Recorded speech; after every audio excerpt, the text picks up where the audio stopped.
청취자 여러분, 안녕하세요. 보내주신 자료 2025년 7월 글로벌 증시 주요 동향 분석.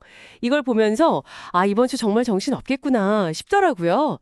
핵심 동향이랑 그 의미를 좀 파헤쳐 보겠습니다. 네, 안녕하세요. 2025년 7월 둘째 주 진짜 중요한 이벤트가 너무 많아요. 그래서 어쩌면 시장의 방향을 확 가늠할 수도 있는 그런 결정적인 한 주가 될 것 같습니다. 그렇습니다. 일단 2분기 실적 발표가 이제 본격적으로 시작되고요. 네. 또 미국 의회에서는 암호화폐 관련해서 아주 중요한 법안들이 논의되고 또 경제지표 발표까지 줄줄이 예정돼 있죠. 와. 한마디로 시장의 변곡점이 될 만한 그런 요인들이 아주 집중된 시기입니다. 네, 그래서 저희가 이번 시간에는 이런 이벤트들이 구체적으로 시장에 어떤 영향을 줄지, 그리고 이게 여러분의 투자 전략에는 또 어떤 의미가 있을지, 그걸 좀 명확하게 짚어보는 데 집중하려고 합니다. 좋습니다. 그럼 가장 먼저 역시 많은 분들이 기다리실 실적 시즌 이야기부터 시작해 볼까요? 네, 좋죠. 이번 주 특히 7월 15일, 16일 이때 JP모건이나 시티그룹 같은 미국 대형은행들 실적 발표가 있어요.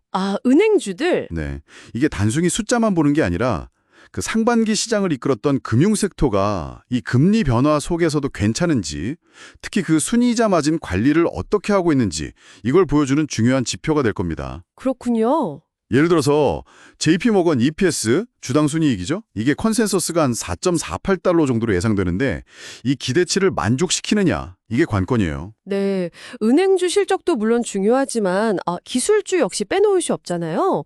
17일에는 GE 에어로스페이스랑 넷플릭스 발표도 있네요. 맞아요. 넷플릭스는 그 광고 기반 구독 모델이나 라이브 스포츠 이런 새로운 시도들이 있었는데 이번 실적이 매출 한 11억 달러 넘고 EPS는 7달러 초반 예상되던데 정말 그 전력들의 효과가 있는지 증거가 될 수 있을지 궁금합니다. 바로 그 점이 핵심입니다. 새로운 성장 동력이 실제 수익으로 이어지는가? 이걸 확인하는 게 중요하죠. 네. 그리고 1분기에 실적이 좋았던 GE 에어로스페이스, 여기 EPS는 한 1.42달러 예상되고요. 오. 또 22일에 발표될 코카콜라 같은 이런 안정적인 블루칩 기업들 실적도 같이 보면서 전반적인 기업 이익이 괜찮은지 판단해야 합니다. 결국 이번 실적 시즌은 기대치와 현실, 이 사이의 간극이 얼마나 크냐, 이게 주가 변동성의 크기를 결정할 가능성이 높습니다. 실적만큼이나 시장의 눈과 귀를 사로잡는 건 역시 미국 의회의 크립토 위크죠. 그렇죠. 7월 14일부터 하원에서 암호화폐 관련 법안 3개가 표결에 붙여진다고 하니까 와, 이거 정말 중요한 순간인데요. 구체적으로 어떤 법안들인가요? 네, 3가지 법안이 핵심입니다. 일단 첫째는 어떤 디지털 자산이 증권이냐 상품이냐, 그 기준을 좀 명확히 하자는 디지털 자산 시장 명확성법, 클래리티 액트라고 하고요. 네. 둘째는 정부가 발행할 수 있는 디지털 화폐, CBDC죠. 이걸 이용해서 너무 과도하게 금융 감시하는 걸 막자는 Anti-CBDC Surveillance State Act. 아하. 그리고 마지막은 달러 같은 거에 가치가 연동된 스테이블 코인, 이거 발행하고 규제하는 틀을 만드는 제니어스 액트입니다. 흥미로운 지점이네요. 규제가 명확해지는 건 시장에 긍정적일 수 있지만 또 자칫하면 혁신의 발목을 잡을 수 있다. 이런 우려도 항상 같이 있지 않습니까? 정확합니다. 네. 이번 법안 표결에서 시장 참여자들이 가장 주목하는 부분 혹은 우려하는 지점은 뭘까요? 그 명확한 규제라는 게 불확실성을 없애주니까 장기적으로는 산업 발전에 도움이 될 수 있죠. 그런데 그 내용이 너무 엄격하거나 좀 애매하면 단기적으로는 투자 심리를 위축시키고 기술 개발을 늦출 수 있다. 이런 우려가 분명히 있습니다. 네. 특히 스테이블 코인 규제나 CBDC 관련 논의는 이게 달러 패권하고도 연결될 수 있는 좀 민감한 문제라서 그 결과를 쉽게 예상하기 어려워요. 이 법안들이 통과될지 또 어떤 내용으로 통과될지가 앞으로 디지털 자산 시장의 방향성을 결정짓는 중요한 분기점이 될 겁니다. 이렇게 기업 실적하고 규제 환경 변화도 중요한데 결국 시장의 큰 흐름을 좌우하는 건 또 거시경제 지표잖아요. 맞습니다. 특히 7월 15일에 나올 미국 6월 소비자 물가지수 CPI 발표. 이게 정말 중요해 보이는데요. 네, 맞습니다. CPI는 현재 인플레이션 압력이 어느 정도인지, 그리고 이게 연준의 금리 정책 결정에 어떤 영향을 미칠지 이걸 보여주는 가장 직접적인 지표죠. 그렇죠. 만약에 시장 예상치를 확 웃돌면 긴축 우려가 다시 커질 수 있고요. 예상치를 밑돌거나 비슷하면 시장은 좀 안도하면서 금리 인하 기대를 키울 수 있겠죠. 네, 여기에 또 중국의 2분기 GDP랑 산업 생산 발표도 글로벌 경기나 공급망 상황을 파악하는 데 중요한 단서가 될 거고요.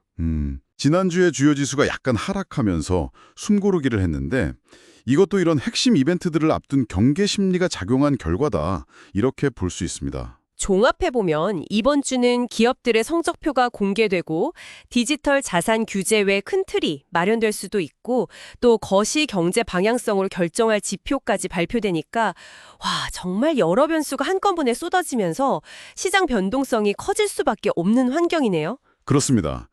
특히 아까 말씀드린 것처럼 대형은행하고 주요 기술 기업들 실적이 시장 기대치랑 얼마가 비슷하게 나오느냐, 이게 단기적인 시장 분위기를 좌우할 가능성이 커요. 네. 혹시라도 예상치 못한 어닝 쇼크나 반대로 서프라이즈가 나오면 주가가 확 오르거나 내릴 수 있으니 주의가 필요하고요. 그렇죠. 암호화폐 법안 진행 상황하고 CPI 결과 역시 투자 심리에 직접적인 영향을 미칠 핵심 변수들입니다. 그래서 리스크 관리와 분산 투자의 중요성이 다시 한번 부각되는 시점이라고 할 수 있겠네요. 결국 이번 주는 2분기 실적 시즌의 본격적인 출발선이면서 동시에 미국 암호화폐 규제의 방향성이 결정될 수도 있고 또 연준의 정책 향방을 가늠할 중요한 지표가 발표되는 그야말로 시장의 방향을 결정지을 수 있는 핵심적인 한 주가 되겠군요. 네. 변동성에 대비하면서 신중하게 시장을 지켜봐야겠습니다. 네, 마무리하기 전에 청취자 여러분께 좀 흥미로운 질문 하나 던져드리고 싶습니다. 오, 어떤 거죠? 미국은 지금 암호화폐 규제를 명확히 하려고 하면서도 정부가 주도하는 CBDC 도입에는 상대적으로 좀 신중한 태도를 보이고 있거든요. 네. 반면에 다른 주요국들은 CBDC 개발이나 도입에 더 적극적인 움직임을 보일 수 있습니다. 산 시장의 경쟁 고도라든가 기술 혁신의 속도, 그리고 국제적인 자금 흐름에 어떤 변화를 가져올 거라고 생각하시나요? 와. 이 질문에 대해서 한번 깊이 생각해 보시면 앞으로 시장을 이해하시는데 좀 도움이 될